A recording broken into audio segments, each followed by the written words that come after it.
अस्सलाम वालेकुम नाज़रीन, मेरा नाम अली हैदर है। आपका शुक्रगुजार हूँ कि आपने मेरी ये वीडियो देखने के लिए वक्त निकाला।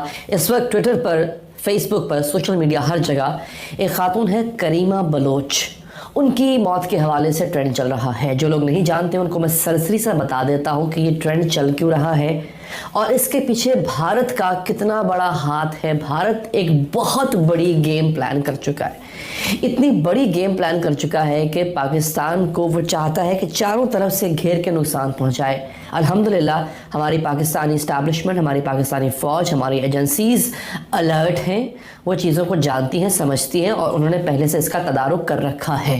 लेकिन आपको आज मैं वो गेम प्लान बताऊँगा। है क्या? करीमा बलोच जो एक बलोच खातून है जिसको हाल ही में मारा गया, उसका कत्ल किया गया है कनाडा में, टोरंटो में। उसके कत्ल का भारत से क्या ताल्लुक़ है और भारत जो है वो किस तरह मुलव्विस है इस पाकिस्तानी लड़की के कत्ल में। और ये एक कत्ल नहीं है नाजरीन, अभी आगे और भी कत्ल होने जा रहे हैं। किनके हो सकते हैं उनके नाम भी आ गए हैं। ये आप सुन के हैरान हो रहे होंगे कि यार ये कैसे पता चल गया इसको कि कौन कौन जो है वो मज़ीद कत्ल हो सकता है। मुझे पता नहीं चला, मेरे पास कोई जिन नहीं है जो मुझे बता रहा है। ये एक फैक्ट है जो अभी थोड़ी देर में मैं आपके सामने रखूँगा। नाजरीन, तो आगे बढ़ने से पहले अगर आप चाहें चैनल को सब्सक्राइब करके बेल का बटन प्रेस करें ताकि आप तक अपडेट्स पहुँचती रहें। हुआ ये, मैं आपको थोड़ा सा पस मंज़र बता देता हूँ। डिसइंफो लैब ये एक प्लेटफॉर्म है इंटरनेट पे, एक वेबसाइट कह लें, एक प्लेटफॉर्म कह लें। उसका काम ये होता है दुनिया में जहाँ पे डिसइंफो मतलब डिसइंफॉर्मेशन, फेक इंफॉर्मेशन, गलत मालूमात दुनिया में जो मुल्क या जो गिरोह या जो शख्स कोई बड़े पैमाने पे फैला रहा हो गलत मालूमात किसी और मुल्क, शख्सियत या किसी गिरोह के हवाले से, उसको ये बेनकाब करती है। इन्होंने हाल ही में भारत का एक बहुत ही बड़ा भांडा जिसे कहते हैं फोड़ दिया। इन्होंने किया ये नाज़रीन, भारत जाली वेबसाइट्स और जाली कॉलम निगार और जाली सहाफ़ियों के ज़रिए पाकिस्तान के ख़िलाफ़ दुनिया भर में प्रोपेगेंडा कर रहा था।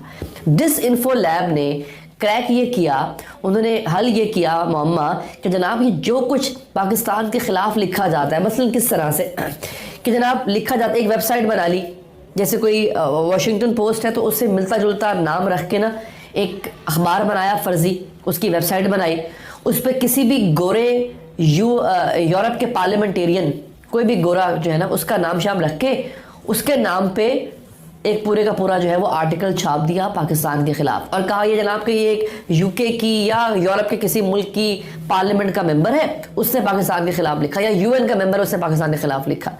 ये इन्फॉर्मेशन, ये प्रोपेगेंडा फैलाया जा रहा था। इसके लिए एक और काम किया जाता था, बड़ा इंपॉर्टेंट काम है कि वो पाकिस्तानी जो अपना ज़मीर चंद टकों के लिए बेच चुके हैं और पाकिस्तान के ख़िलाफ़ बोलते हैं, पाक फ़ौज पर भौंकते हैं, मैं यूँ कहूँगा, पाक फ़ौज को गालियाँ देना दिन रात उनका काम होता है, उनको भी इसी तरह से भारत ने, रॉ ने अपने पेरोल पे लिया और उनके ज़रिए पाकिस्तान को बदनाम करने की कोशिश की जाती थी। अच्छा, इनमें से अक्सरियत 99% लोग वो हैं जो पाकिस्तान के ख़िलाफ़ बोलते हैं, फिर पाकिस्तान के ख़िलाफ़ बोलने के बाद ये किसी बैरून मुल्क जो है वो असाइलम या पनाह जिसे कह लें, सियासी पनाह वो हासिल कर लेते हैं, वहाँ जाके बैठ के सुकून से पाकिस्तान के ख़िलाफ़ लिखते हैं, बोलते हैं।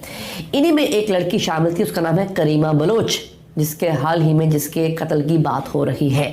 डिसइंफो लैब ने अभी चंद दिन पहले जो अपनी रिपोर्ट शाया की उसमें इस लड़की का भी नाम था। अब आप सोच ही रहे होंगे कि कत्ल क्यों हुई है लड़की। तो अब जो मैं चीज़ आपके सामने कंक्लूजन रखने जा रहा हूँ, पहले तमीज़ बांधना इसलिए ज़रूरी था कि आपको समझ आ जाए। कंक्लूजन इसका ये है नाजरीन कि करीमा बलोच और इस तरह के और कई लोग ये रॉ के पेरोल पे थे, ये भारत के पेरोल पर थे नाजरीन। और जब डिसइंफो लैब ने वो पूरे का पूरा नेटवर्क एक्सपोज कर दिया भारत का, तो अब अगला अमल ये है कि इस तरह के लोगों को एलिमिनेट किया जाए। इनको इंटेलिजेंस की ज़ुबान में कहा जाता है एसेट्स। बात समझे आप? इन एसेट्स को अब एलिमिनेट मतलब इनको मारना, क्योंकि अगर ये जिंदा रहे, एक्सपोज तो हो चुकी है। डिसइंफो लैब ने जो रिपोर्ट जारी की थी पूरे मुल्क में नहीं पूरी दुनिया में इसका शोर था। पता नहीं आपने सुना कि नहीं सुना, शोर सुना होगा आपने। पूरी दुनिया में इसका शोर मचा। अब भारत को इससे पहले कि मजीद हजीमत का सामना उठाना पड़े, क्योंकि हो सकता है किसी भी वक्त ये एसेट्स बोल पड़े, इससे बेहतर है कि इनको सफ़ा हस्ती से मिटा दो। जो मैंने आपसे कहा था ना कि अब आगे और भी लोग यूँ कत्ल होंगे, उसकी वजह ये है जिन जिन पाकिस्तानी एसेट्स के नाम इस डिसइंफो लैब में आए हैं, वो पाकिस्तानी जो चंद टकों के लिए रॉ को अपना ईमान बेच चुके थे, पाकिस्तान को बेच चुके थे और बलूचिस्तान की आज़ादी के नारे लगाते थे, बलूचिस्तान की अलहदगी के नारे लगाते थे बाहर जाके, अब उनको भारतीय खुफिया एजेंसी एक एक करके अपने रास्ते से हटाएगी, क्योंकि अब वो उसके लिए एसेट नहीं है, अब वो उनके लिए लायबिलिटी है, बोझ है, अब वो उनका असासा नहीं है, अब वो उनके लिए बोझ बन चुके हैं। ये बड़ी अलार्मिंग सिचुएशन है और ये वार्निंग है, मैं समझता हूँ, बल्कि इबरत है उन लोगों के लिए। आज भी आप ये देखें, एक चीज़ नोट कीजिए आप कि जैसे ही ये मौत की खबर आती है, ये गुल बुखारी, ये मोहसिन गुराया जैसे लोग जो हैं, या अली जान कोई पता नहीं कौन है, इस जैसे लोग जो है, इन्होंने फ़ौरन पाकिस्तानी फ़ौज पर बोलना शुरू कर दिया, फ़ौरन इसका इल्ज़ाम पाकिस्तानी फ़ौज पर लगा दिया। और इस लड़की का कत्ल भी बड़े मशकूक अंदाज से हुआ।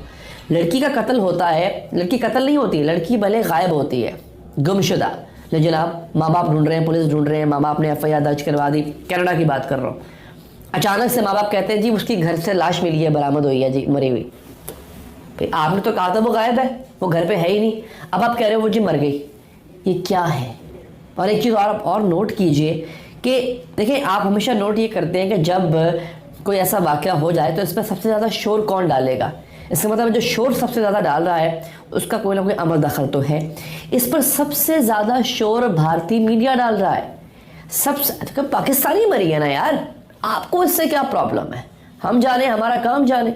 सबसे ज़्यादा शोर भारतीय मीडिया, भारतीय वो जो एनालिस्ट हैं, वो ट्विटर पर आके सबसे ज़्यादा शोर डाल रहे हैं। ट्विटर पर जो ट्रेंडिंग की गई है करीमा बलोच के नाम से, वो भी भारतीयों ने की है। तो इसका मतलब ये है कि पाकिस्तान की एजेंसीज को, पाकिस्तान की फ़ौज पर यह पूरे का पूरा मुद्दा डालने की कोशिश है।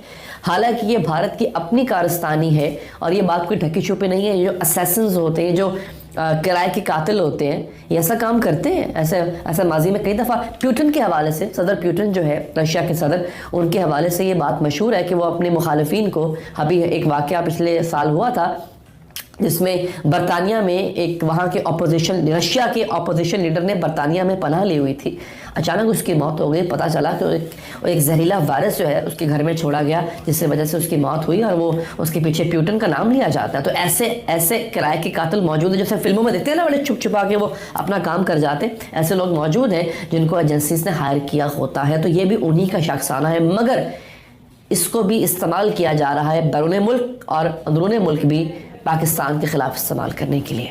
मैं चाहूँगा इस वीडियो पर आप अपना कमेंट ज़रूर दीजिएगा। आखिर में अगर आप चाहें चैनल को सब्सक्राइब करके बेल का बटन प्रेस करें। अल्लाह ने के बाद।